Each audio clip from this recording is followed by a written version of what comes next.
¿Y ahí? Cancelar. Y ahí pone pausa la grabación. Pero como que me veo rara ahí.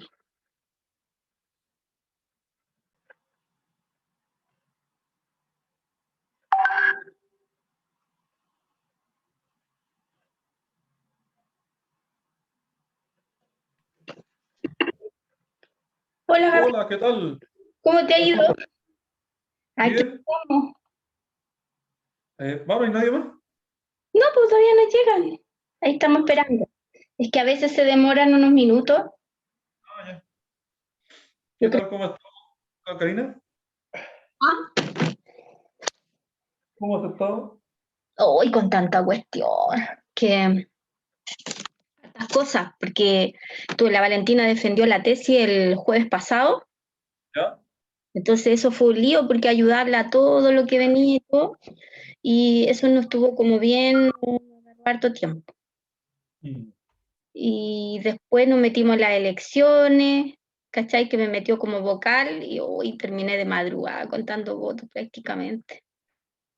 Entonces me quedé cansada, po. Ah, sí, pues había harta pega, harta pega. Había harta pega el fin de semana. Sí, porque eran 5 elecciones en una prácticamente, po. 4 o 5, ¿cachai? No terminábamos nunca. Sí, pues era harta, más encima era alcalde, concejal, ¿qué más? Gobernador y constituyente. Eran varios. Era una locura.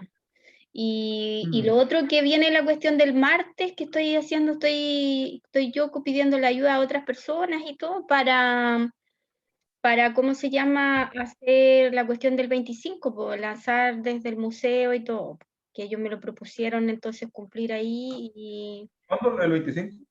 el 25 es martes. Ah, ya, buena. Genial, genial, genial, genial. Así debe ser. Sí, por fin con esa cuestión, lanzarla y a salir de eso, qué sé yo, y toda la cuestión. Así que, ¿Te eh, parece? ¿y tú cómo estás, po? Bien, pues aquí con la clase en línea, ya terminando el primer trimestre, Oye, revisando lecciones. ¿Ah?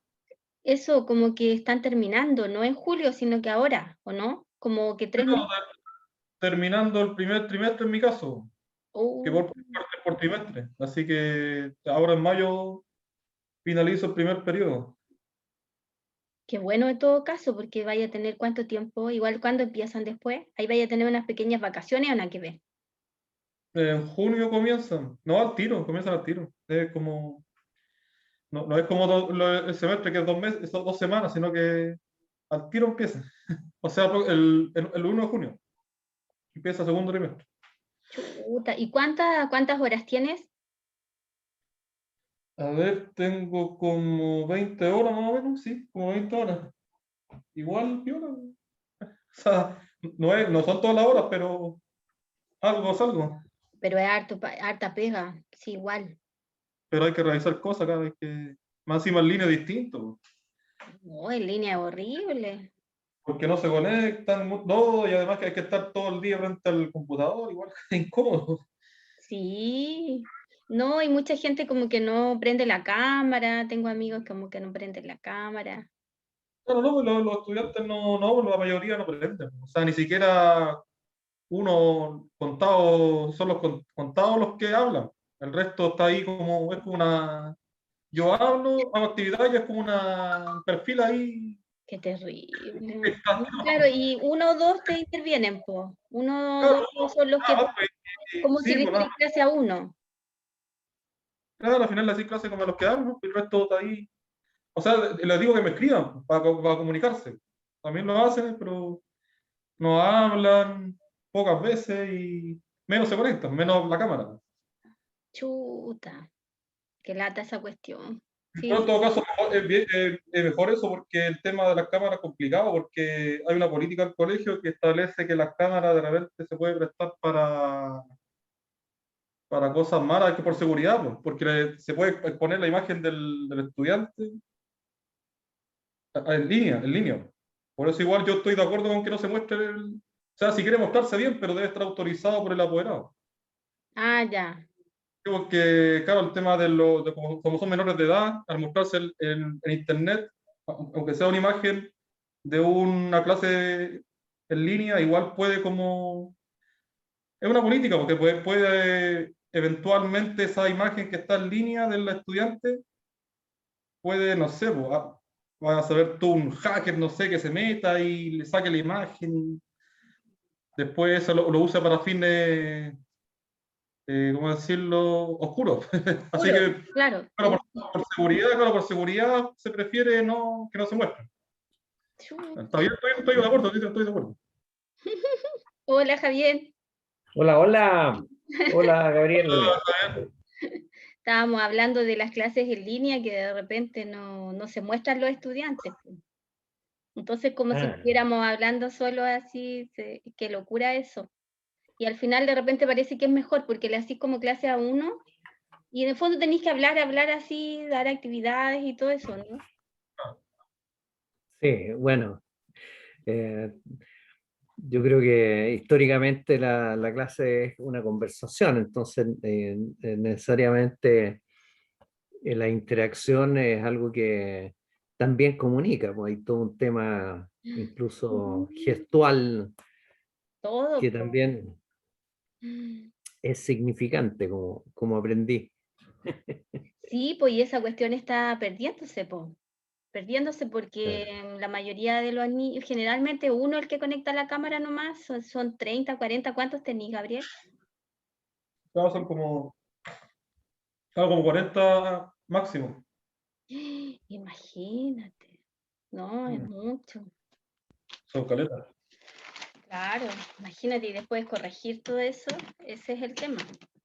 Ya, vamos a empezar, porque nos pasamos, igual esperamos un ratito y todo, pero los otros ahí yo los voy, ¿cómo se llama? Aceptando. Ya, Claro. hoy día nos tocó el tema del barroco histórico inglés, que es la continuación un poco del, del español. Y bueno, lo primero que es sumamente interesante que por más que uno estudie y estudie el barroco, se da cuenta de esta crisis, que es una crisis muy medular, porque al final hay un sistema hegemónico que es el que nosotros vimos en la antigüedad y también en la Edad Media, que implicaba la unificación. Es muy seguro el mundo hasta el barroco.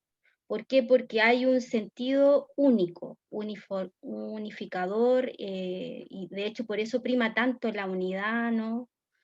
Y en el fondo, entonces, siempre ese paraguas unificador es el que permite esa apreciada seguridad que, que hace que el hombre piense menos, digamos, porque ya está la tradición, digamos, la república cristiana que se llamó detrás, ¿no? Y que en el fondo está muy unida a los sistemas también de las monarquías, ¿no? De los sistemas de gobierno. Entonces, todo eso, el sistema político va unido también al sistema religioso y va unido también al orden social.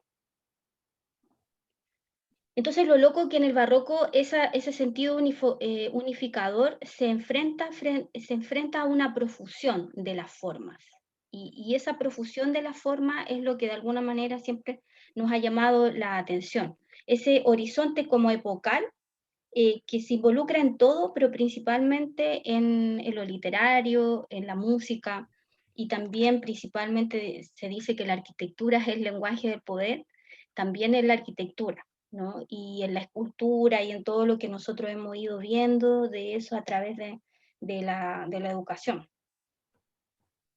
Nosotros, los latinoamericanos, esa profusión barroca se extendió hasta el siglo XVIII, porque obviamente fuimos recién descubiertos, ¿no? En el siglo XVI, y por lo tanto todo el barroco se extiende hasta el siglo XVIII. Por lo tanto, se les da, como nosotros veíamos, un sesgo transhistórico al barroco. Es una inconstante histórica, dirán Eugenio de Ors, dirá Wulflin, cada cierto tiempo aparece el señor barroco, que sería como la expresión americana, ¿no? Dirá después el barroco latinoamericano. Entonces, lo que me interesa es que el barroco clausura un sistema de pensamiento hermenéutico que tiene que ver mucho con las representaciones y las alegorías. Y las alegorías son ese tipo de asociaciones, ¿no? de elementos que parecieran no tener ninguna relación, pero que al final siempre funcionan con sistemas de correspondencia, ¿no? Binarios, como decíamos. Entonces, esta estrategia para interpretar es algo que está cruzando siempre hasta el barroco. ¿Y por qué? Porque se necesitan los exégetas, se necesita esa exégesis para poder interpretar la Biblia, las primeras escrituras, ¿no? Y de alguna manera ese texto del mundo que le llama a todos la atención. Entonces, ese rol unificador se necesita, ¿no? En esta interpretación, en esta exégesis, por eso la hermenéutica, ¿no? Por ejemplo. Entonces, lo interesante es que antes del derrumbe, se exagera, se ostenta algo, y en esa ostentación está el barroco, está esa agonía del derrumbe de lo que veíamos en el otoño de la Edad Media, de Huizinga. Y lo loco de eso también es que se cierra este ciclo de pensamiento de una manera ostentosa. Entonces, cuando el barroco empieza, de alguna manera empieza a mostrar todas sus contradicciones, todas las debilidades que tiene. Y se coloca más religioso todavía de lo que era, o sea, exagera la religiosidad porque viene uniendo lo antiguo y la Edad Media, pero como no le da, se vuelve contradictorio. Entonces, en esa contradicción es la que nosotros muchas veces vemos en la arquitectura y en todas estas prácticas culturales que van a cruzarnos esta cosmovisión barroca. Se dice que en el fondo, al principio hay una entropía, ¿no? Que caracteriza el barroco, como que se va hacia adentro, exagera y después salta, ¿no? Y se difumina. ¿Y, ¿Y por qué? Porque ¿qué es lo que está perdiendo fuerza? Esa representación. Muchos hablan de las alegorías, ¿no? El, eh, esta, mm, este mundo fundado en representación. Pero es que esas representaciones son tan fuertes que siempre, no, hasta el barroco se estaba recurriendo a todos los mitos de la antigüedad, se estaba recurriendo a todo lo que habían configurado la Edad Media, y por lo tanto siempre había un referente, había un atrás, un pasado, ¿no? Pero desde el barroco en adelante, el ser humano, como se centra en sí mismo, tiene un concepto como de interiorización. Y ese concepto de interiorización, de subjetivación, es el primer hombre moderno. Y ese sujeto es el que da también origen al barroco histórico. Y ese sujeto, claro, viene cruzado por un orden político, social. De hecho, en el siglo XVII también empieza la filosofía política, ¿no? Con Hobbes, el Príncipe, el Maquiavelo, ¿no? El Leviatán. Todo está ahí en la configuración de lo que, de alguna manera, cómo salimos de la monarquía y entramos a un despotismo ilustrado, a un absolutismo, cómo nos salimos de lo absoluto, también después de ahí nos movemos hacia las repúblicas más liberales, pero todavía no logramos ser eso nuevo. Y entonces lo viejo se acentúa y ahí es donde muestra toda esa contradicción y empieza el tema del hombre moderno ya más fuerte. Yo creo que una de las cosas más terribles, bueno, de toda la situación, que es que no acaba de morir eso anterior, pero se genera un modo de filosofar súper interesante que es el escepticismo, ¿no? Y hay algo que les quería leer un poco. Por ejemplo, John Donne, un poeta del tiempo, ¿no? Barroco, dice: muerte, no seas orgullosa, aunque algunos te llamen poderosa y terrible, porque no lo eres, pues aquellos que crees haber aniquilado no mueren. Pobre muerte, ni a mí puedes matarme. Esta sensación de que en el fondo hay como un elemento simétrico que me permite hablar con las grandes alegorías del tiempo, que siempre van a ser la traición, la venganza, la muerte, ¿no? El amor. Y Entonces el ser humano extrema esa comunicación con los grandes temas universales. Y de ese renacimiento y barroco que ya viene condensándose esas pulsiones, porque el ser barroco es conquistador, es colonizador, es un descubridor como por excelencia, hay algo que en lo religioso, y que nos marca mucho a nosotros, que es como la última religiosidad universalista, por decir así, el último sesgo universalista, que es, y que yo creo que es súper interesante ver cómo funcionó todo lo del poder jesuita. Se dan cuenta de que, por ejemplo, siempre cuando hay una decadencia, ¿no?, de un sistema que está unido a la monarquía y entra en jaque, cuando entra en jaque la monarquía, entra en jaque también todas las consideraciones o las órdenes, por decir así, religiosas. Sin embargo, el progresismo de la izquierda, el progresismo de la iglesia es todos los jesuitas. Y los jesuitas son la primera, o la última, mejor dicho, pero la primera base como universal de la iglesia. De hecho, nosotros tenemos mucha relación entre jesuismo o los jesuitas y lo barroco en Latinoamérica. Están unidas, por ejemplo, las misiones de Uruguay, Paraguay, toda esa configuración de los jesuitas está unida a este tema barroco. Y lo interesante ahí es que todos los jesuitas entra esto ecuménico, ¿no?, porque se trataba de transversalizar. Los jesuitas estaban como la proboste ahora, ¿no? Estaban como tratando de ser bisagra o de establecer mínimos comunes o de establecer también consensos que permitieran continuar el poder, ¿no? Pero esta universalización de los jesuitas entra en contradicción con los estados nacionales. Por eso se dice que es un poder dentro de otro poder, ¿no? Y eso es lo interesante, que los internacionalistas, los universalistas, entran en contradicción con lo local, con el Estado nacional, que quiere el poder para sí mismo, ¿no?, y no quiere compartirlo. Y nosotros, si uno ve, ¿no?, entrando ya en los siglos, digamos, después de ser descubiertos, obviamente los jesuitas van a ser eh, expulsados, perseguidos, ¿no?, como este poder dentro de otro poder. Pero es interesante porque ese humanismo, ese último humanismo de los jesuitas que se ve en La Misión, en algunas películas, al final, en el fondo, es también el producto de ese poder que viene bajando, ¿no?, de los grandes imperios. Entonces, ¿cómo funciona ese poder jesuita que ya no solamente se impone, sino que le enseña al indígena ciertos instrumentos musicales? No es solamente prohíbe el poder, sino que también persuade, ¿no? Ese poder, como funciona ahí, me da una lección de poder también al hombre moderno después, porque es de alguna manera como la mano más blanda, por decirlo así, porque en algunos lados igual se portaron súper mal, pero es como la luz en relación a la guerra y la ira de Dios, por ejemplo, cómo baja el soldado y cómo baja la última evangelización jesuita. ¿Por qué les digo esto?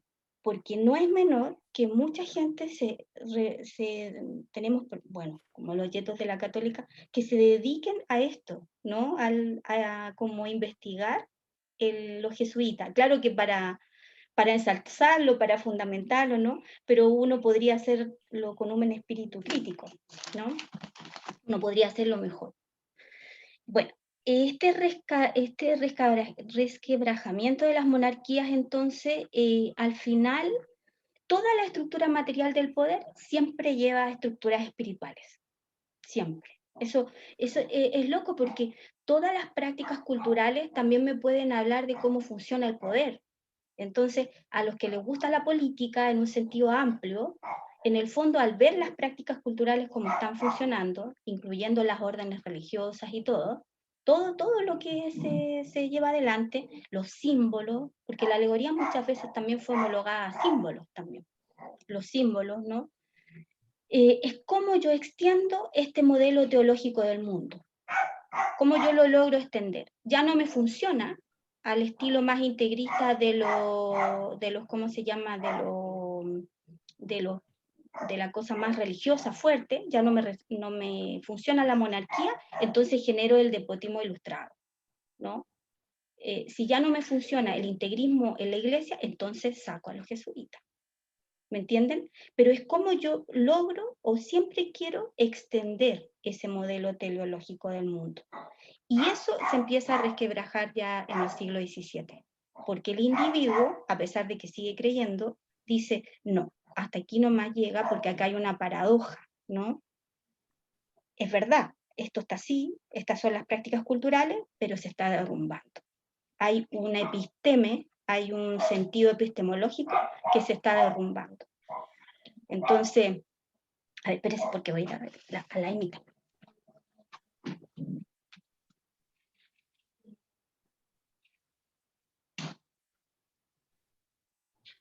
Gabriel, tú eres profesor, escuchaba de lo que comentaba, tú haces clases en la educación secundaria. Sí, sí, en educación media, claro. ¿Ya? ¿En qué colegio? Complicado el tema. En un colegio en Limache. Ok. ¿Y tú vives en Limache? No, estoy viviendo en Viña. Ya. Está todo Pero ahora con las clases en línea no he tenido que viajar. Sí, Afortunadamente. claro.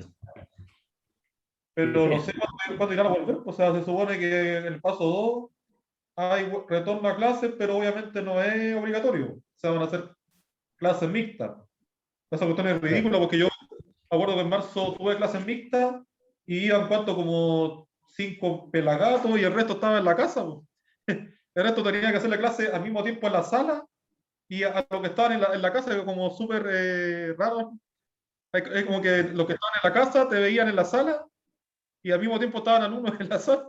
Y como había que estar como alternando entre los que estaban ahí presentes y los que estaban en línea. Po. Qué difícil, ¿eh?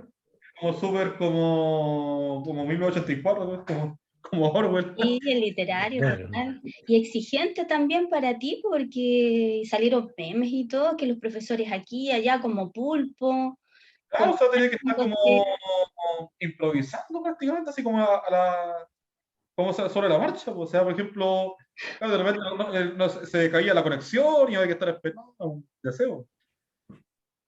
qué locura.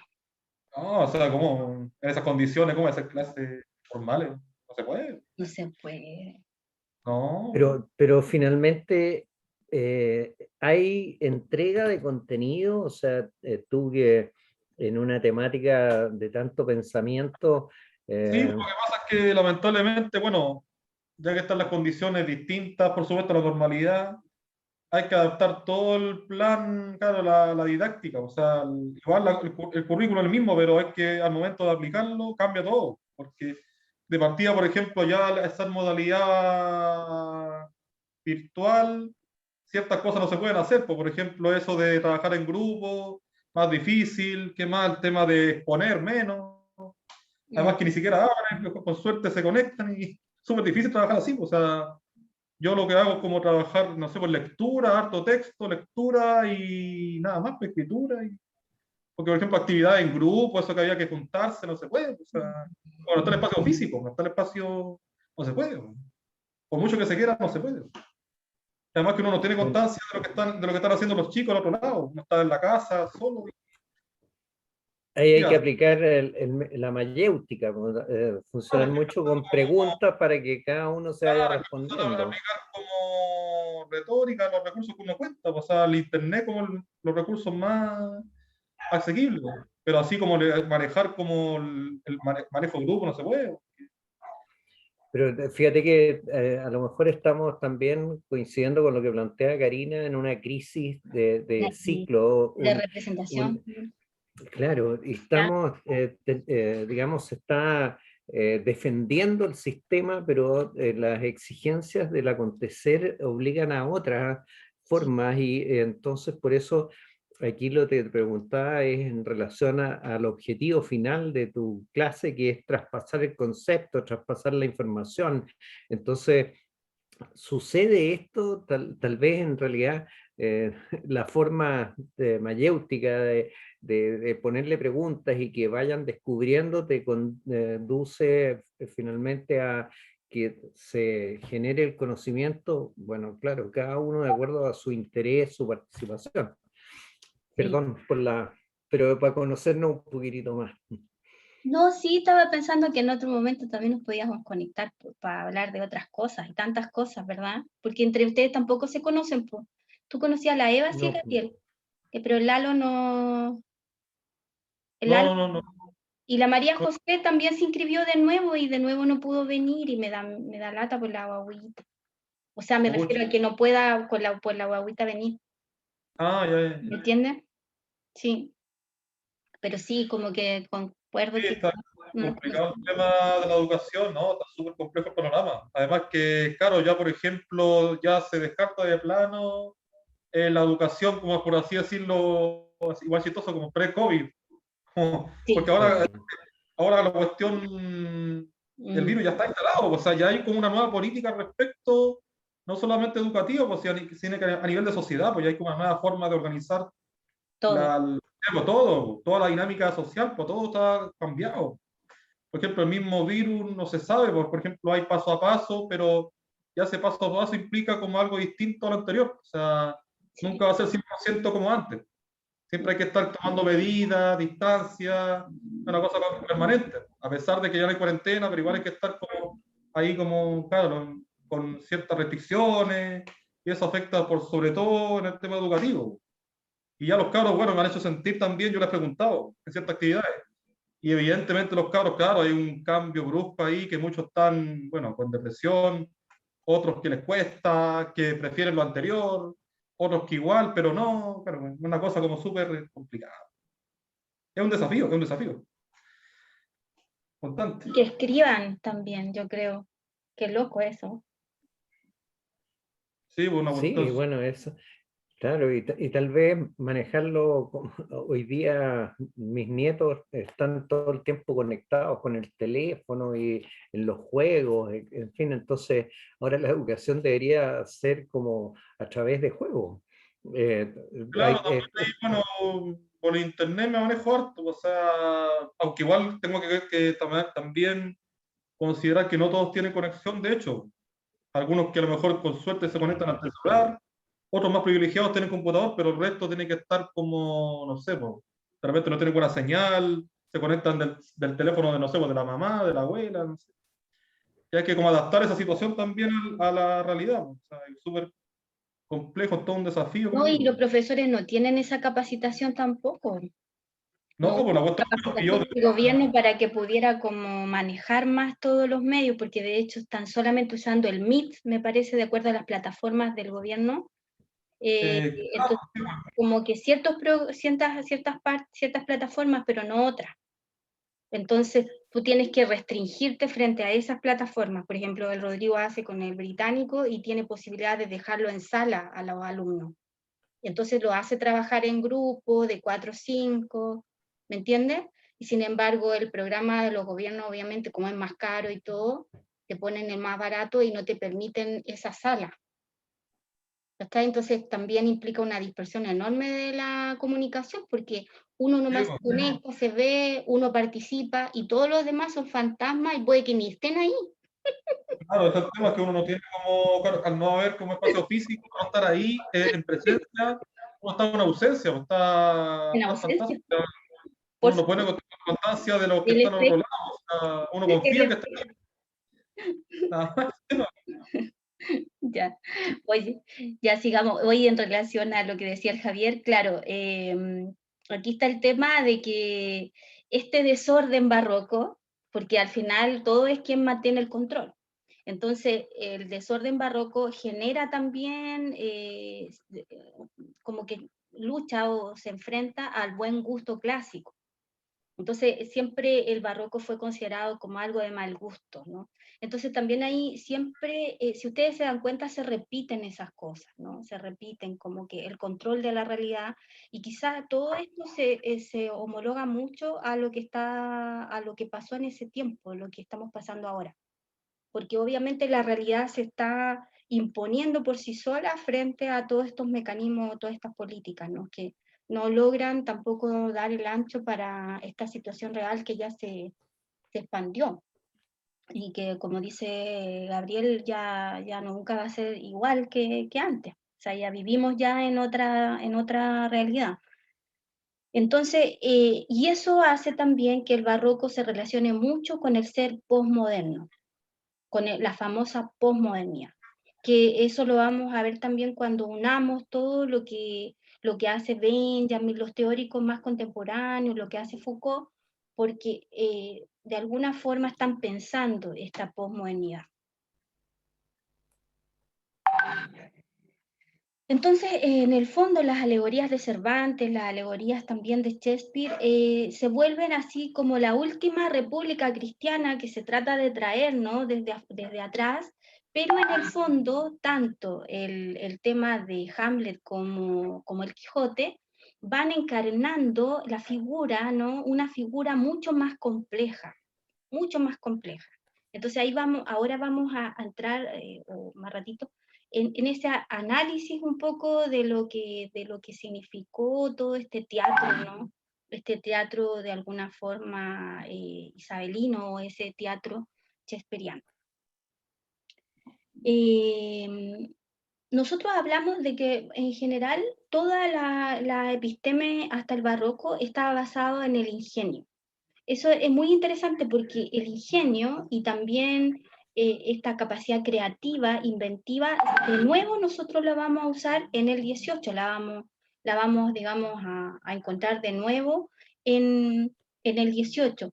Entonces, en el fondo, este ingenio que viene de los mitos griegos, del ingenier, de lo que hablábamos, ¿no? De estas construcciones, bueno, lo mismo, el barroco se vuelve un teatro, también se ve en el teatro es una de las grandes producciones barrocas, pero en el fondo el teatro viene para atrás, o sea, viene viendo lo que hicieron los antiguos, pero también lo que hizo la Edad Media. Pero el teatro como representación, el teatro como una escenificación, como una misa en el abismo, ¿no? Como esta sensación de que yo voy a escenificar. Y de hecho lo literario, como muy bien el Gabriel dice, pucha, claro, Orwell, esta cosa de estar conectado y de estar en presencia, ya me llama a una escenificación. Y parece que la escenificación es casi como homologable a lo literario. En el barroco fue así. O sea, la gran producción, así como nosotros vimos para atrás el tema de las tragedias y todo, se impuso también el teatro, pero con singularidades, ¿no? Todo lo que había, como nosotros vimos en el Quijote, todo lo que había pasado en la caballería andante, todo lo que se había llevado adelante como un tópico literario, el Quijote lo complejiza, lo subvierte, ¿no? Lo transforma en otra cosa. Y lo mismo va digamos, haciendo este teatro que va disolviendo, ¿no? El teatro isabelino va disolviendo al final toda esta seguridad, ¿no? Entonces, por ejemplo, en Hamlet se supone, ¿no? Se supone que Hamlet, ante la venganza, ¿no? Porque lo que está ahí es el gran tratado de la venganza humana, debiera actuar rápido, ¿no? El Hamlet debiera actuar rápido frente al espectro de su padre que se le aparece y dice, ¿sabes qué? Me mató Claudio, mi hermano, ¿no? El Claudio se ha, digamos, se ha casado, o se ha vuelto a casar con su madre, entonces, como un padrastro para él, que es su tío, y tú tienes que vengarme. Y esa venganza, de acuerdo al código de caballería y medieval, significa asesinarlo. Y entonces, ¿qué es lo que tiene que hacer Hamlet? Rápidamente actuar, pero no actúa inmediatamente. Y ese es el quiebre de la modernidad. ¿Por qué no actúa? ¿Por qué Hamlet no actúa? Por distintas hipótesis. De hecho, es un tratado filosófico Hamlet es lo más complejo que tiene como Shakespeare, y ahí hay muchas teorías, en todo lo que revisé me impresiona todas las teorías.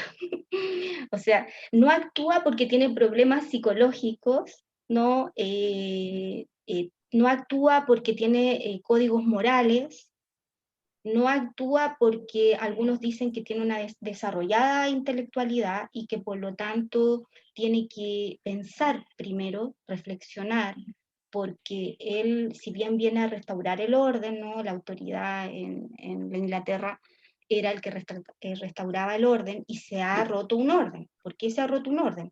Porque se ha matado al rey, se lo ha envenenado, y eso no por cualquiera, sino por su hermano, que es Claudio. Y Claudio lo ha suplantado y se ha quedado con su esposa. Ahí está todo. Esa serie, ¿no? Es todo. Es la nueva reformulación de Caín y Abel, ¿no? Se entiende que es la gran alegoría de las grandes peleas o las grandes asesinatos de la historia, siempre es entre hermanos, ¿no? Siempre es el padre al hijo, el parricidio, no el hijo al padre, ¿no? El parricidio que anda por todos lados, el incesto y el tema de la muerte del hermano. Eso no se perdona. Toda la sociedad contemporánea está para controlar ese tipo de cosas. Eso no puede pasar, ¿no? Las tragedias, como yo le decía, era un control social. Si tú matas a tu padre y te casas con tu mamá, aunque no lo sepas, vas a ser Edipo. Es decir, de alguna manera vas a perder tus ojos y vas a quedar exiliado, ¿no? Te vas a tener que quitar tus ojos porque tú no vas a poder ver eso que tú hiciste. Y la gente que iba al teatro entendía eso. No puede haber incesto, no puede haber parricidio, y es didáctico. Esto es didáctico, porque es como asistir al teatro griego, como asistir a las teleseries de ahora. Como ver ahora los chicos verán un TikTok. ¿No? Es como ver una serie de Netflix. En eso también hay códigos morales, hay éticas, y éticas en tensión. Entonces, como que a ti te ponen siempre en jaque. Y eso es Hamlet. Entonces, Hamlet debería actuar rápido ante la venganza con los códigos medievales que trae. Su padre es un caballero, ¿no? No tenía por qué morir así envenenado, etcétera, aunque no es tampoco una santa paloma. Es un rey y ha matado un montón de gente, pero nadie merece que lo mate el hermano, ni menos que ese hermano se quede con su esposa. Y entonces suplanta, hay una suplantación del poder. Y entonces, ¿qué es lo que pasa? Todo Hamlet es como la no actuación, la omisión, la reflexión constante, los monólogos filosóficos que tiene Hamlet, el ser o no ser, y toda esta cosa que nos ha pasado. Dice que se realizan como 400 papers al año solo de Hamlet. O sea, la gente todavía le genera un tema complejo. ¿Por qué? Porque hay muchas zonas difusas. Eso es el barroco. Hay muchos claros oscuros. Por ejemplo, la reina sabía que Claudio envenenó al papá de Hamlet. No se sabe nunca. Probablemente nunca se va a saber. ¿El espectro es un fantasma o es la conciencia de Hamlet? ¿Me entiendes? Entonces, toda esa indefinición es la definición de literatura. Por eso no es matemática, ¿no? Estoy hablando de matemáticas básicas y no de todo el salto de las matemáticas en lo contemporáneo. Pero lo que como que cada uno entiende, 2 más 2, 4, ¿no? Y sabemos que puede no ser, pero tendríamos que hacer todo un proceso. Pero esto es como el campo de la indefinición. ¿Y por qué? Porque la vida es así, es difusa, no lo podemos controlar. Entonces, hay muchas hipótesis de lo que podría haber hecho Hamlet, de lo que no podría, etc. Entonces, lo que hay es no solamente continuidades, sino que una continuidad de la discontinuidad. Todas las fracturas están aquí concentradas en este drama, que algunos dicen que trae de mucho de drama medieval, pero que cómo se actualiza con el humor, de nuevo. O sea, muchos analistas dicen que en Hamlet hay que estar atento a lo que dicen los bufones, porque Hamlet no es solamente el intelectual, Hamlet también es el bufón, el loco, el vengador, es todo. Hamlet es todo, y de hecho hay muchas representaciones donde en el fondo Hamlet no es solamente un personaje, sino que va saltando de personaje en personaje, ¿no? Porque en el fondo representa a todos, se ha vuelto un personaje universal, junto al Quijote. Pero son tan distintos y a la vez tan parecidos o utilizados igual como instrumento para la modernidad. Porque ya ese sujeto que sale ahí, inglés, ya está escindido, ya viene escindido. Algunos hablan de la angustia de Hamlet, obviamente, de la reflexión, otros le echan la culpa porque no actúa rápido, pero toda esa demora y todos los monólogos, ven que ahí es interesante porque también tiene que ver con el barroco, la vida de sueño y todo eso, con el tema de los grandes monólogos. Los grandes monólogos. Entonces algunos dicen, ¿sueña que viene el espectro o realmente eso pasó en la realidad? Y en el Hamlet hacen que otros personajes vean este espectro del padre que se le aparece para poder decir, no, si es realidad, para tratar de convencernos. ¿Me entienden? Entonces es interesante porque al final ya no es importante si aparece o no aparece el espectro. Eso es lo loco de la literatura o del arte. Nosotros nos acostumbramos a vivir no en la verdad, sino que en la verosimilitud. Y nos apasionamos por eso, porque no se sepa al final la verdad, sino que, porque si no hubiéramos estudiado historia, ¿no?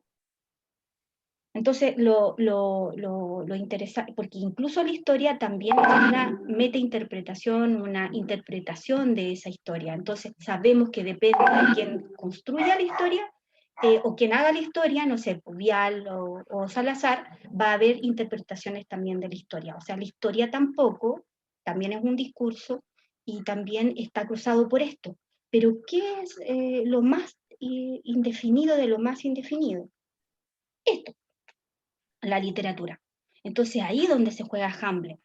¿Por qué? Porque es complejo, porque siempre hay dos éticas, la ética del individuo y la ética de lo político, de lo comunitario, que en este caso es Dinamarca. No por nada Dinamarca es capaz de producir también un cine o series que son mucho más complejas que las que uno ve en otros lados. Hay algo que tiene Dinamarca, esos Países Bajos, ¿no? Que se construyó también un tipo de pintura, se construyó una filosofía, y pienso hasta ahora, hasta la otra ronda, hasta lo que acaba de ganar el Oscar, ¿no? La construcción con el alcohol, con la construcción también con el poder, ¿no? En todo este, creo que se llama The Kingdom o algo así, hay una construcción del poder en estas concepciones, incluso en estas series contemporáneas desde Dinamarca. Y no se puede entender toda la escuela Dogma, todo lo que ha construido el cine danés, sin esto. ¿Por qué desde Inglaterra Shakespeare concentra un sistema de poder donde lucha un individuo frente al tema de Dinamarca? Se ha fracturado un orden, la autoridad inglesa necesita restaurar ese orden y lo que tiene que hacer es una apuesta a esta venganza que podría restaurar. Pero eso no da. ¿Por qué? Porque el sujeto individual, que es Hamlet, se pone a pensar, no quiero vengarme sin estar completamente segura del tema de si es, ¿cómo se llama?, culpable o no mi tío. Y entonces hace toda esa reflexión como para poder encontrar lo culpable, se transforma en detective, ¿no? Así como el agente Topo. Tengo que probar algo. Y yo tengo que generar ese camino, y al generar ese camino de detective, me transforma a todas las personas que están leyendo a Hamlet en también detectives, porque todos dicen, sí, pero si mata a este rey, van a quedar nuevamente sin rey, otra cosa, y qué pasa si no es verdad, si es inocente. ¿Por qué?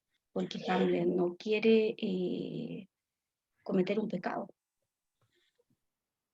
Ese es el tema. Todavía tiene a Dios ahí, en el umbral, yéndose de espalda, pero Dios al fin y al cabo. ¿Me entienden? Entonces, se está yendo Dios, pero está, no está completamente libre de él, ¿no? Entonces, le interesa no quedar como pecador. ¿Por qué? Porque si queda como pecador y él se transforma en asesino, se transforma en lo que critica, entonces Dinamarca va a quedar en manos de otro asesino, el que ha matado a su tío, aunque haya vengado a su padre.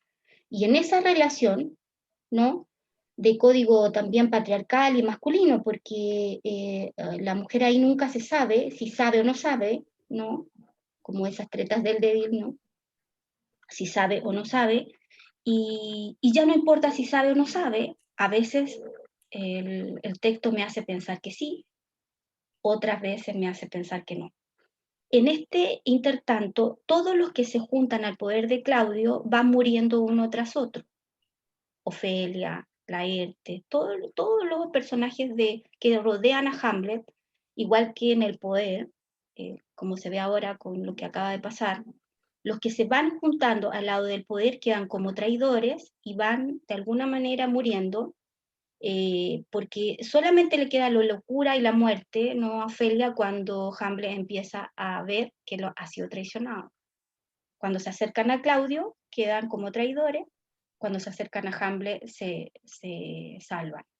Entonces, es un mundo bastante entre está con Hamlet o está, digamos, con este individuo que está angustiado, que le han matado al padre, es como es pobre en ese sentido. Hamlet también es visto muchas veces como un loco, un delirante, y necesita ser protegido, entre comillas, o están con un asesino como Claudio. Y está siempre la función del tío y el sobrino ahí. Y es complicado entonces para las personas que rodean todo este concepto del poder, ¿no? Porque al final, si dan un paso para acá o un paso para allá, entonces ahí es el efecto de la acción, ¿no? No es las intenciones. El barroco no es las intenciones, ¿no? Hay una película con las mejores intenciones que me gusta mucho, de Billy August, que él empieza a contar lo que sus padres hacían por él. A veces los padres somos así, con las mejores intenciones, y cometemos todos los errores posibles, con las mejores intenciones, ¿no? Entonces, no, yo tengo que ser juzgado por los efectos de mis acciones. El barroco pide esas acciones, pero lo loco es que el Hamlet es tan moderno, tan contemporáneo a la vez, que demora toda la acción y hace 1.000.000 de triquiñuelas, una obra de teatro dentro del teatro para ver si Claudio es o no culpable. O sea, una locura si uno lo ve, pero toda esa helicoidal o ese camino interminable, esa profusión, eso es la literatura, al final. Y eso es el barroco. ¿Me entienden? Entonces, es interesante como el teatro isabelino, que es tan, pero tan como en el fondo medieval, va como incorporando estos elementos de la comedia, estos elementos de los chistes, estos elementos de la broma. Así que, y en el fondo a través de mecanismos súper violentos, pero siempre, ¿cómo se llama? Riéndose de. Y en esta buscofonesco obviamente está la relación con el este personaje Hamlet al final es un personaje que incluso van a tomar los románticos, y decía que Hamlet demora porque su intelectualidad le impide la acción. Entonces está esta visión intelectual que no actúa porque reflexiona demasiado, ¿no? Y el hombre de acción, que sería el soldado o un maestro, no sé, alguien rápido, ¿no? Que tiene el cuerpo siempre puesto ahí. Y la intelectualidad que se demora, que reflexiona y todo. Pero sé que en esa reflexión se está jugando también la literatura moderna, que será la base para la contemporánea. Y Schopenhauer, que en algún momento también lo vamos a ver, dice que se demora porque hay un vuelo escéptico y está desencantado del mundo. Y eso uno lo puede ver ahora también, en ese desencanto que lo ven los chicos y todo ese escepticismo. Algunos han hablado de nihilismo. El desencanto, ¿Ah? el desencanto General. reflejado en las votaciones. Por supuesto, claro, con el 60%. Si te fijas bien, ¿cuántos fueron los que votaron? Yo vi un porcentaje ahí, fueron como el 43%, o sea, ¿dónde quedó esa otra mayoría? Ese 55, como 56%, ¿dónde quedó? No votó, no votó, no fue a votar. No, pues, hay un, incluso la gente que fue a votar te hacía llegar, que estuve ahí yo, te hacía llegar su desencanto. Incluso Claro, la o sea, gente que está mayoría votando era como que vengo a votar por mi deber cívico, pero como que ya, sobre todo las generaciones mayores, ya no creían, no, porque pues, han visto muchas cosas también. Entonces, ya como que se ha hecho patente justamente eso, el desencanto colectivo. sí, Claro, es paradójico porque al mismo tiempo no sé, en las redes sociales se ve como el gran triunfo del Frente Amplio, la izquierda, el y ganador, sí. derrotada, pero No, hay otra banda de gente que no votó, o sea, es como un doble fenómeno. no, y afuera también, por ejemplo, El País, Página 12, los principales, digamos, diarios del mundo también leyeron eso. Leyeron esa pulsión, así como de la izquierda ganó esto y lo otro porque se impidió un tercio y todo, pero nos seguimos conformando con solo eso dentro de un Claro, gran mar de desencanto o abstención que hay y todo. es que claro, justamente eso pasa, pero claro, ahí está como tú dices, el desencanto sigue latente, Sí, sigue latente, y de total. hecho más fuerte, mucho. Freud también dirá que Hamlet no actúa por un problema psicológico, el complejo de Edipo no resuelto, que en realidad el problema no es su padre y lo que le han comentado, sino que es su madre, ¿no? Freud, con todo este tema de Edipo, también lo trae a la palestra, y interesante ahí. Y muchos hablan de que en el fondo la venganza para Hamlet es como un moralmente inaceptable, porque como les decía yo, se transformaría en lo mismo que está criticando, es decir, en otro asesino. Y entonces Dinamarca, esto huele algo mal en Dinamarca, algo está podrido en Dinamarca, ¿no? Que marca el sentido del poder, ¿no? Político, unitario, se volvería digamos, se haría concreto y real si el nuevo rey, incluso por la venganza, volviera a ser otro asesino. Entonces volvería, bueno, quizás el poder, como en El Príncipe, lo que dice Maquiavelo, es eso, prácticamente, colocar un asesino con otro asesino, o otro que no sea tanto, ¿no? Pero en el fondo pareciera que hay un recambio en el poder, que hay una parte perversa y que nadie domina y que está muy oculto, ¿no? Que tiene que ver también con la complejidad de las comunidades y también del individuo mismo, que fascina ese poder. Entonces, como les decía, la muerte de Ofelia y de Laertes y de todos los amigos de Hamlet se ha vuelto paradigmática. Esas muertes se han vuelto paradigmáticas, son las muertes del delirio, de la locura, o sea, ahí están las grandes muertes en estas tragedias shakespearianas.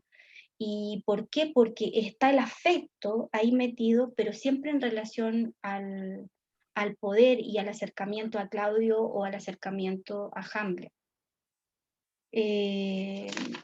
todo porque Hamlet nunca decide actuar, y por lo tanto algunos dicen que pasa la responsabilidad, podríamos pasar así como a la izquierda ahora, que pasa la responsabilidad, como en relación a lo que decía Gabriel, al que no votó, ¿no? También, ¿o no? O, como que le pasamos la responsabilidad al otro y la izquierda no es capaz de hacerse una autocrítica, ¿no? Claro, al final, no sé, pues como raro, porque ya está bien. Lo que comprendo que desde el estallido social, ¿cachai? Hubo un movimiento, que claro, en los 30 años, todo el cuento, pero después vino el tema de, claro, la primera crítica fue a la cocina, ¿te acordás? La cocina con la que, no sé, pues, transó con el gobierno, y después vino todo el tema del virus, la pandemia, después, claro, vino el tema del apruebo, el rechazo, el apruebo se aprobó, la redundancia, y ahora viene este tema, o sea, y claro, se refleja en los datos, por ejemplo, como tú dices, pues la mayoría no votó, y al final ganó una izquierda frente a una derecha, pero siguen siendo, claro, delegando,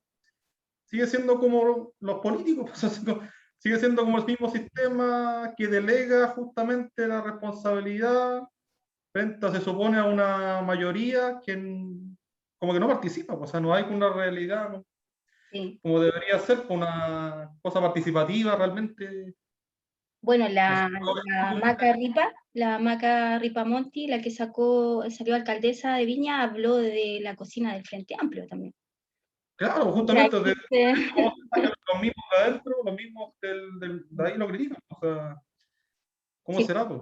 Eso es como una cosa polémica, no sé, pues, a lo mejor los más como abanderados de la izquierda serán optimistas, pero por un lado también pasa otra masa de gente que no votó, pues igual es como un gesto no menor. O sea, no, no es menor.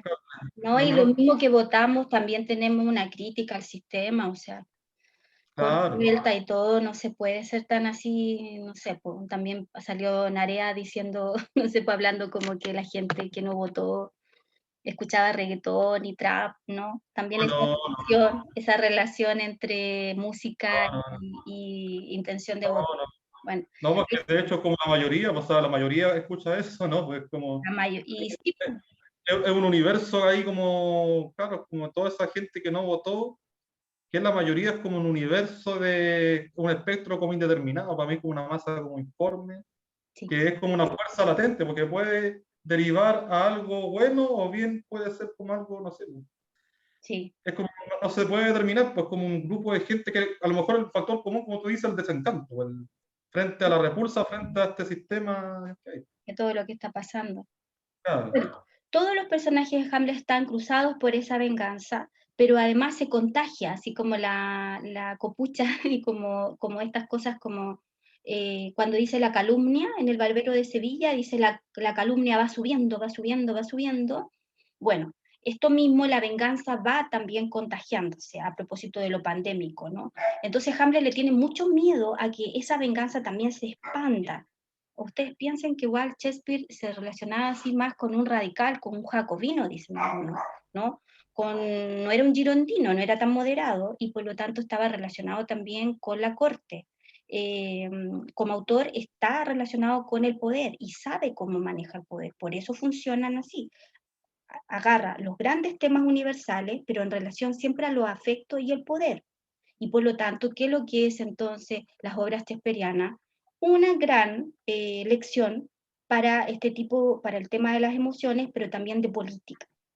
Es una gran lección de política. De hecho, los grandes politólogos siempre se van a referir a este barroco histórico, ¿no? El español, pero sobre todo el isabelino, porque saben que ahí están las configuraciones del poder. Y de hecho, la política y toda la filosofía política surge en el siglo XVII.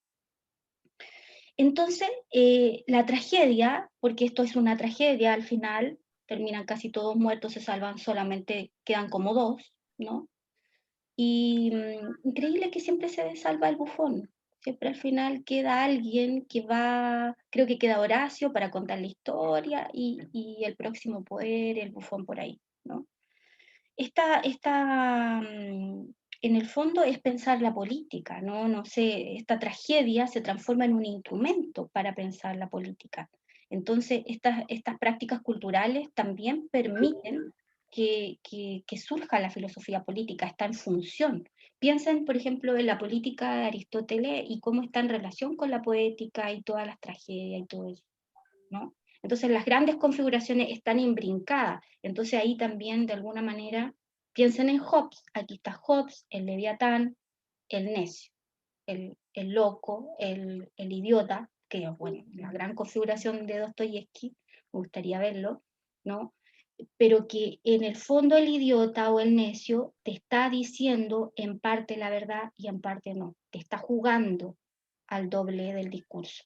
Entonces no hay que subestimarlo, porque en chiste, en broma, sale esa verdad, ¿no? Entonces uno cree que es necio, pero en el fondo, está mostrando, está ocultando ciertas cosas. Y eso es lo que uno aprende como a leer en entre líneas en este tipo digamos, de obras. Y bueno, y como Hamlet es todo eso, al final está el teatro dentro del teatro, ojalá pudieran leerlo o releerlo, porque al final ahí está el teatro dentro del teatro, como una pesquisa, como ir a buscar quién es el culpable, quién no. Entonces, recuerden que en el Quijote también está la literatura dentro de la literatura. Al final Hamlet se vuelve en una construcción metaliteraria, pero ya no solamente literaria, sino que también como esa lección del poder o política para politólogos, para filósofos, para todo, ¿no? Eso, y ya como para ir terminando, algunos señalan que en el fondo Claudio no es tan distinto al Hamlet, que siempre se pensó que Hamlet era el bueno, el Abel y Claudio el Caín, pero que en el fondo tampoco esos dos son como espejeos nomás de lo que es Hamlet, porque al final Hamlet nunca asume mucho la responsabilidad de lo que él está haciendo y se la va delegando a otro, se la va delegando a otro, se la va delegando a otro, mueren todos alrededor y él de alguna manera también, y al final tiene que pensar también Shakespeare cuando hace la obra en los mecanismos de poder que tiene afuera, porque está relacionado con la reina real, y en cualquier momento esa obra le puede costar también la vida, o puede terminar expulsado, preso, etc. Por lo tanto, Shakespeare tiene que generar una obra, así como pasó en los 80 dentro de la dictadura, que esté codificada, ¿no? Que tenga múltiples lecturas, y eso es el barroco al final, que genera múltiples lecturas, está todo indefinido, y genera, yo creo, esta profusión de paper, y que siguen encontrando cosas, y claro, se presta para todo, ¿no? Aunque tampoco, como decía Nietzsche, hay mejores y, digamos, y peores interpretaciones. Yo no puedo decir como que Hamlet se trate de una niña, ¿no? Es Hamlet, ¿no? Pero también en Hamlet muchas veces no se sabe si es hombre o mujer. Hay pulsiones y como deseos que también te lo vuelven indefinido.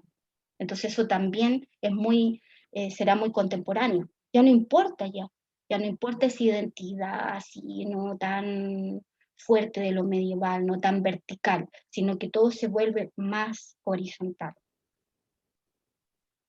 Entonces hay un ideal caballeresco, en el fondo peleando dos éticas con un civil más burgués, por decir así, que Hamlet, y en el fondo Hamlet tiene ese ideal caballeresco, es una figura de transición, y también tiene ese civil burgués, y no sabe qué hacer con esas dos éticas, tiene que tomar una decisión. Pero así como el hombre contemporáneo le cuesta mucho tomar esas decisiones porque son las dos cosas, ¿no? y nada y todo a la vez, duda, y eso es en el fondo esta tragedia, ¿no? O este drama de alguna manera más contemporáneo. Eso, creo que al final esa demora, como algunos dicen, procrastinar, una palabra súper loca, así como esa demora que tiene Hambre al final de tomar decisiones, permite esa tierra de nadie abrir todas las aristas, todos los instrumentos, y de alguna manera también mostrar las formas como está construyendo ese discurso. Y solamente lo puede hacer metaliterariamente y da para todo entonces la filosofía, la política, y uno puede ver la gran bibliografía que ha surgido solamente de este libro. Algunos hablan de, bueno, por ejemplo, Nicanor Parra decía, yo solamente tengo un libro, El Rey Lear, al lado, y ahí yo encuentro todo, no necesito leer otra cosa que no sea eso, ¿no? Ahí estaba toda la poética para ese poeta.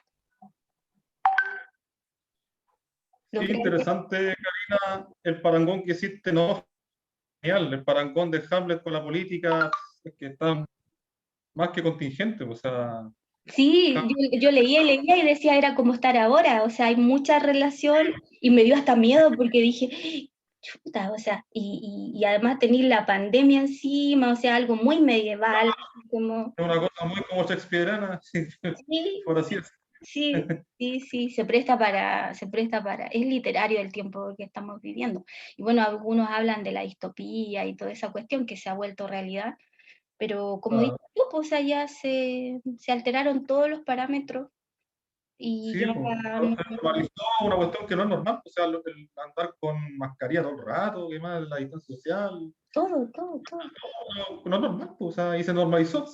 Ahora la gente asume que es así, que hay que salir con mascarilla, que hay que guardar distancia, que hay que guardarse el toque de queda, son cosas que ya... No, y lo peor, la normalidad de la muerte, los amigos que están... También, pues ya como que asumen que hay tantas muertes, ya una cuestión, Sí, como banalizado, o sea, sí, o sea, uno se pega un tiro, le da una depresión o toma la muerte como trata de adoptar al muerto internamente, porque a nosotros nos ha claro. costado harto, pero yo creo que es como un shock, es un shock emocional súper fuerte, entonces uno trata de seguir haciendo cosas y todo, pero yo me siento como una balsa, como que nos estamos, estamos tirando todo como algunos, porque si no tenemos que salvarnos otros, o sea, es la máscara de la muerte roja de Edgar Allan Poe, es unos contra otros, Sí, y pues, menos mal que esta vez no me tocó a mí, sí, es eso. Entonces es raro porque uno se siente traicionando a la humanidad, ¿sí?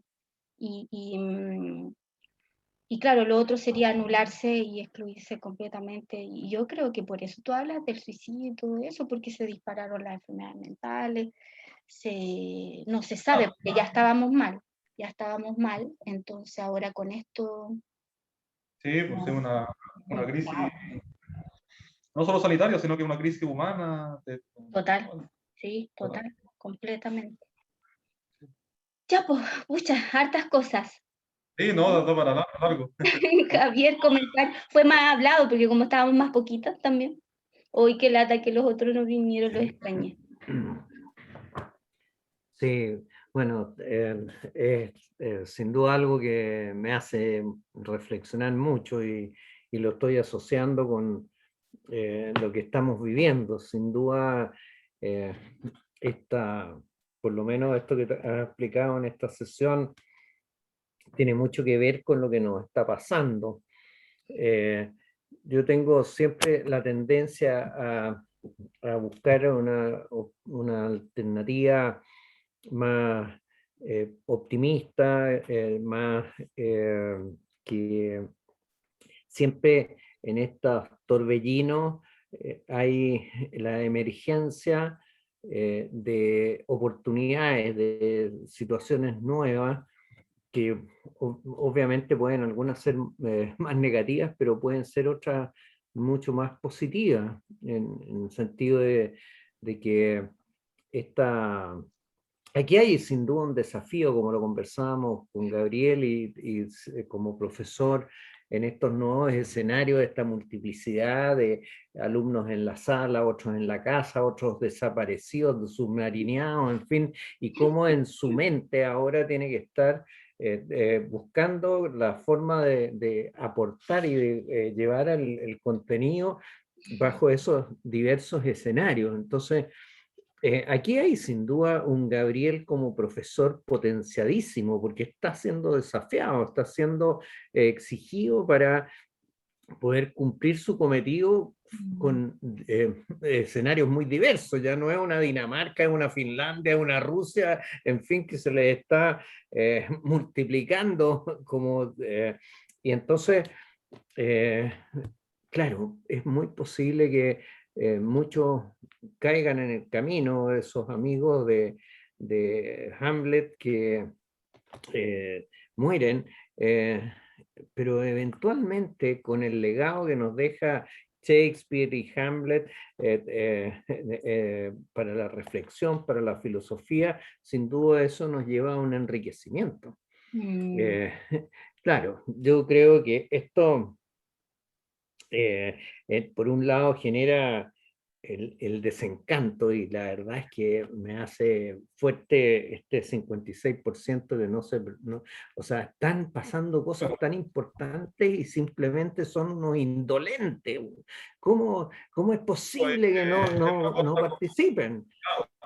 Es que es raro, una cosa Y por rara. otro, claro, pero por otro lado está el que logra esta superación y este aprendizaje y este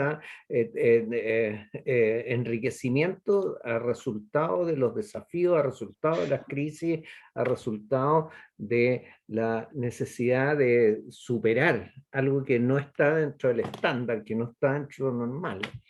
Entonces, es interesantísimo todas estas reflexiones que las va asociando a A lo de ahora, escenarios que fueron tan tan vigente, distintos, tan pero sin vigente. embargo tan vigentes. Sí, es un desafío en este caso la literatura porque al final te plantea eso, te plantea la relación constante entre lo que pasó antes, lo que pasó ahora y cómo el poder igual se ha ido construyendo, lo hemos ido construyendo y ha ido cambiando, pero al final la filosofía política se construyó en ese siglo. Entonces también uno tiene que entender que, por ejemplo, incluso uno de los que queda, que es Fortibras, digamos, como el poder, pero al final el que queda, uno de los personajes, ha sido relacionado con esta sensación de que tú lo puedes ir relacionando con el final de un poder, ¿no? Con la decadencia de ese poder que estás ahí viendo. Entonces, tú lo puedes ir viendo y lo puedes relacionar después con todo lo que, con los ciertos ministros, con ciertos poderes que se dan vuelta acá, ¿no? O sea, en el fondo son roles, cambian las personas y todo, pero esa función, ese rol del poder va a estar siempre, ¿no? Dando vuelta ahí. Entonces, eso es lo interesante de Shakespeare, que agarra un rol, un instrumento, pone los personajes a rodear, ¿no? Y esta gran alegoría, ¿no? Del ajedrez, ¿no? También, como que lo pone ahí y tú dices, ah, ya, listo, y no tiene nada que ver con nosotros. Y no, porque ahí, por ejemplo, Fortibras, ahora que me acuerdo que se me había ido, está relacionado con el Leviatán, ¿no? Con lo que generó, con este gran monstruo del poder que aunaba, ¿no? Todo el poder en sí mismo de Job. Y entonces es interesante cómo de alguna manera ciertos personajes se van ya relacionando con alegorías y con representaciones que el mismo poder va generando ahí. Entonces, ese diálogo al final lo que nos va a quedar, las interpretaciones de Hamlet hasta ahora, o sea, cómo Hamlet mismo es un enigma, ¿no? Y para nosotros yo creo que también es un enigma la política chilena en este momento. Imagínense cuando la gente pregunta de afuera, es bastante complicado explicar todas las revueltas, todo lo que pasó de 2011 en adelante, cómo llegamos hasta aquí, qué pasó con esta votación, y seguro va a haber múltiples interpretaciones, pero ahí está ese tira y afloja del el desafío de poder interpretar el poder y todo, que yo creo que no, en muchos casos nos va a dejar siempre así como un dejo que, aunque tú trates de explicarlo, no lo logras completamente, que es como la vida misma, compleja. Entonces, esa complejidad es la que a mí me interesa, porque como que lo fácil no está dando cuenta, ¿no? Entonces lo unificador y el uno es más fácil de explicar, ¿no? La construcción religiosa es también más fácil porque yo tengo una cosa vertical y también pasa con el poder. pero ya cuando se difumina todo y todo empieza a jugar distintos roles, ya ahí prepárate para poder tratar de explicarme, porque voy a tener que ir a la filosofía, a la política, ¿no? A todo lo que significó el teatro isabelino, a la construcción inglesa, que también es otro paradigma distinto a nosotros, más fácil entenderlo español, pero es diferente todo este otro paradigma tan de isla grande y tan de, no sé, pues, esa armada invencible, esa construcción que tenemos de Inglaterra, también otra alegoría, ¿no? Entonces me impresiona eso, cómo se va construyendo las naciones también a través de estas prácticas culturales. Así que eso, pues. Ya pues nos pasamos. Ya, porque estén súper bien. Le voy a dar de mandar algunas cosas. La otra vez ni siquiera me tuve tiempo y ni siquiera me acordé un poco con todo el tráfago de las elecciones también entre medio. Pero después ya la próxima semana nos vemos. Pues. Voy a mandar esta clase también para la gente que faltó. Perfecto, va a quedar grabado, ¿no? Sí, está grabando. Sí, está grabado. Sí. Perfecto, ya, genial. Te la mando, yo empecé a mandar y dice que después pueden entrar en YouTube y se puede acceder a todas las clases, así que vean eso, si funciona el Claro. sistema y si no me dicen, porque también en estas 4 también vamos a empezar a hacer lo mismo. Y Ya, genial. asistan o no asistan, igual es bueno después echarle como una miradita a ciertas cosas y todo. Sí, para repasar algunos conceptos. Sí, genial. Sí. Ya, pues, que estén bien, que les vaya súper Muy bien. agradecido. Ya, ustedes también. Perfecto. Chao. Gracias. Chao, chao. Chao.